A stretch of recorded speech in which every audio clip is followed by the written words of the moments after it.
When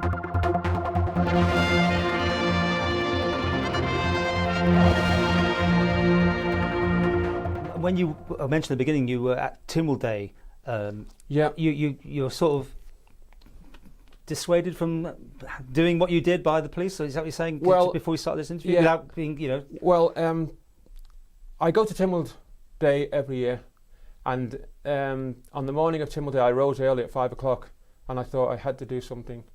So I made the placard at 5 o'clock in the morning. The paint was still wet, so I went to Tynwald, and I'd had the placard covered up because I didn't want to attract attention. And then as the governor approached, in a moment, the Lieutenant Governor will go to the dais for the general salute and the national anthem. Now, we were hoping that there might be a fly past this year, but the weather has closed in, and I'm afraid it looks like the 4th Squadron of RAF Valley in Anglesey. Fingers crossed, this is scheduled for 10:37, but I don't think we can expect it to happen. They're harassing me, kind of thing. And an old lady who was standing by me was verbally protesting in my defence, saying to leave me alone. And I wish I knew who that lady was, because she defended me to a certain extent. Well, as I was holding my placard, she was standing at my back, shouting at the police, saying to leave me alone. Well, I was trying to grab you, but you disappeared, it seems. I don't know what happened. Did you want to go, or just... Well, I just thought I'd made my point. I was quite upset. Yeah. And I'd done my bit.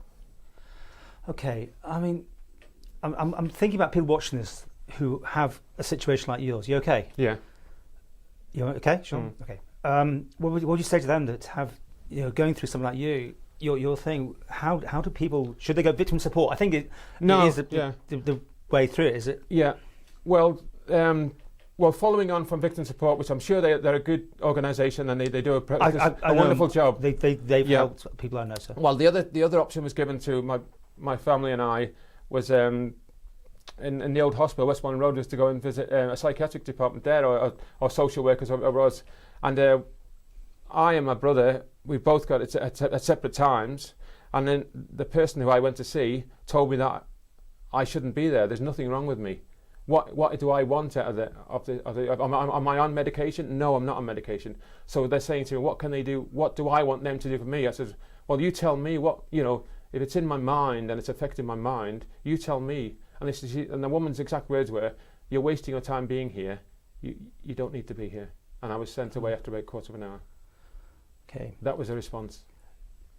You came here today because you'd seen Tim Baker's interview with me, and this is what worried you as well. What came out? Can you explain what you were worried about there? Well, I have total respect for Mr. Baker. He brought this motion 35 to Court Tynwald, and I have total respect for what he says. But in the interview you gave with Mr. Baker, he mentioned the report and the release of the report, and one of the points was saying that the report was released because there was no ongoing police investigation. He mentioned that in his interview, so the report was released.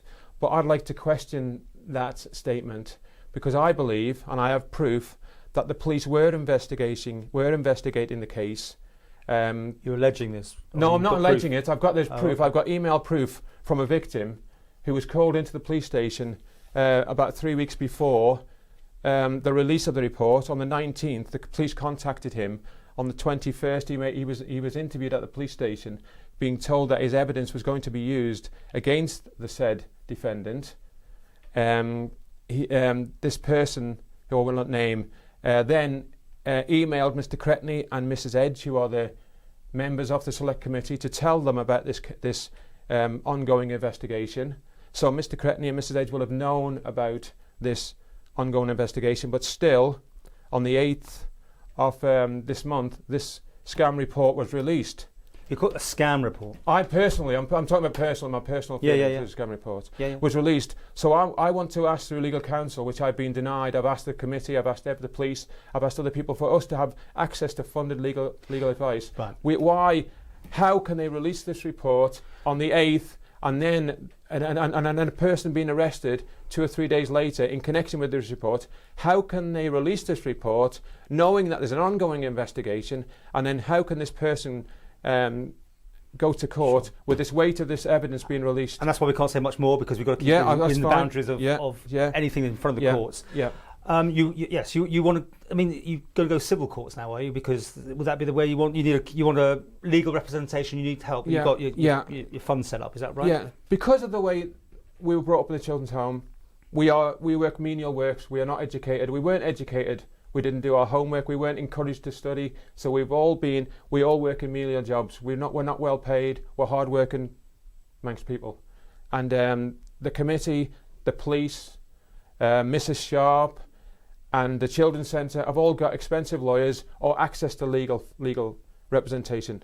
We haven't got the funds to do that. Well, why should we defend ourselves with our money against the government, a Children's Centre who've wronged us? So we want to have legal representation, but they won't give us that legal representation. So I've taken it on myself with my brother to set up a GoFundMe page for the Manx people, hopefully the business community, private rich individuals who benefit from living on our island, to give us money to help us fight this wrong through the legal system. Again, with being careful here, how big is it a scandal or whatever it is? Is it someone's keeping things? Is it like a Jersey situation almost? Well, it is. I want to name people, and I want to name the structure. Yeah. I want to name the police procedure, the wrongdoing by the police. That's through a court process, you mean? Well, but tell my story through a lawyer, the true story. I don't hide behind false names on Facebook and give false information. I don't claim to represent the victims of Knottfield when they don't represent the victims of Knottfield.